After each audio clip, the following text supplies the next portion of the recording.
সাভারে বাবাকে হত্যার পর জাতীয় জরুরি সেবা নম্বর 999-এ ফোন করে আত্মসমর্পণ করেছে মেয়ে। বৃহস্পতিবার ভোরে সাভার পৌর এলাকার মজিদপুর কাঁঠাল বাগানে এই ঘটনা ঘটে। বিষয়টি নিশ্চিত করেছেন সাভার মডেল থানা পুলিশ। পুলিশ জানিয়েছে, নিহতের নাম আব্দুস সাত্তার। তিনি নাটোর জেলার সিংড়া থানার ভগা গ্রামের আব্দুর রশিদের ছেলে।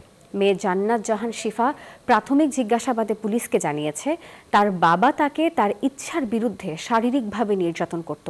আর এর জের ধরেই গত বুধবার রাতে খাবারের সময় বাবার ভাতের মধ্যে 20টি ঘুমের ওষুধ মিশিয়ে দেয়।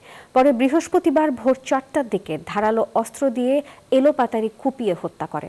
আটক তরুণীর বক্তব্য যাচাই করা হচ্ছে বলে জানিয়েছে পুলিশ। এ বিষয়ে সাভার মডেল থানায় মামলা দায়েরের প্রক্রিয়া চলছে।